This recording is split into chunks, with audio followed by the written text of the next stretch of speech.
tem também o caso daqueles que são agressores, no caso, exemplificando, o marido ele é o agressor e ele ameaça a esposa também.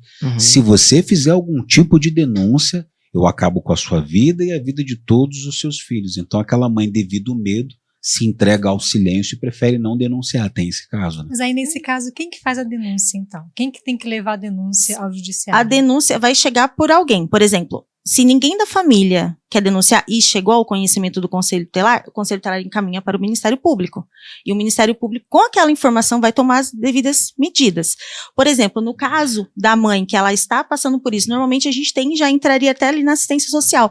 Normalmente, quando nós temos uma Secretaria da Assistência atuante, nós temos uma casa de acolhimento à mulher, que lá ela pode ficar, tem casas que pode ficar 6 meses, 8 meses, e ela pode sair daquele ambiente com os filhos e ficar por um tempo lá. Então, isso é importante falar, porque quem sofre não tem esse entendimento, né?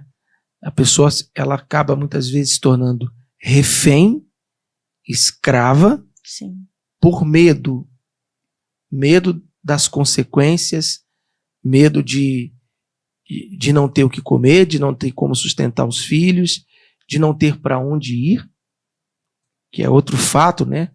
Às vezes, eu já vi casos, isso aconteceu muito, a própria história do país mostra muito isso.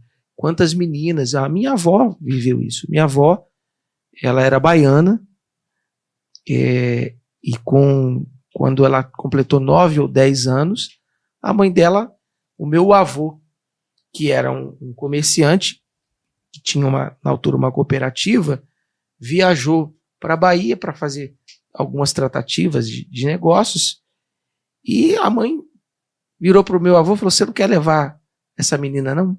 Leva essa menina para você criar lá em Minas Gerais. E foi assim que o meu avô levou a minha avó. E havia uma diferença de, eu não sei bem ao certo, eu vi essa história quando eu tinha 10 anos, 8 anos, 9 anos.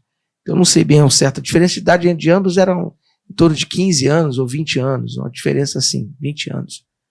E aí o meu avô levou a minha avó embora para criar, como se fosse para criar, e deixou ela lá num galpão velho que era a cooperativa. Ela foi desenvolvendo, trabalhava lá, fazia umas coisinhas, depois ela foi se desenvolvendo, virando mocinha, até que ele teve a primeira relação com ela e ela já ficou grávida do primeiro filho. E aí foram 12. Foram 12.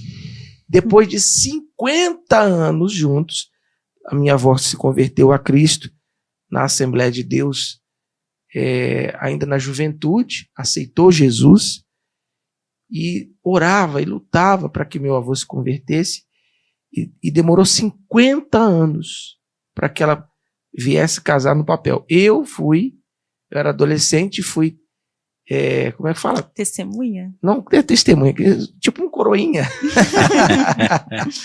Já era, eu não sei nem qual era a qualificação do neto que eu era, mas não sei se era 30º, já era lá para frente.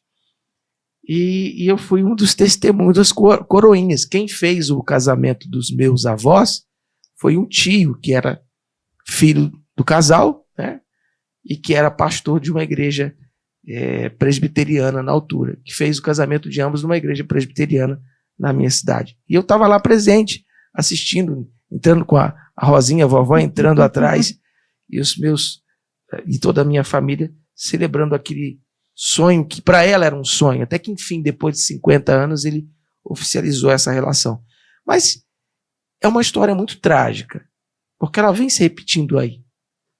Quantas meninas no Nordeste, no Norte do Brasil, aqui mesmo em São Paulo, quanta gente hoje está refém disso, né?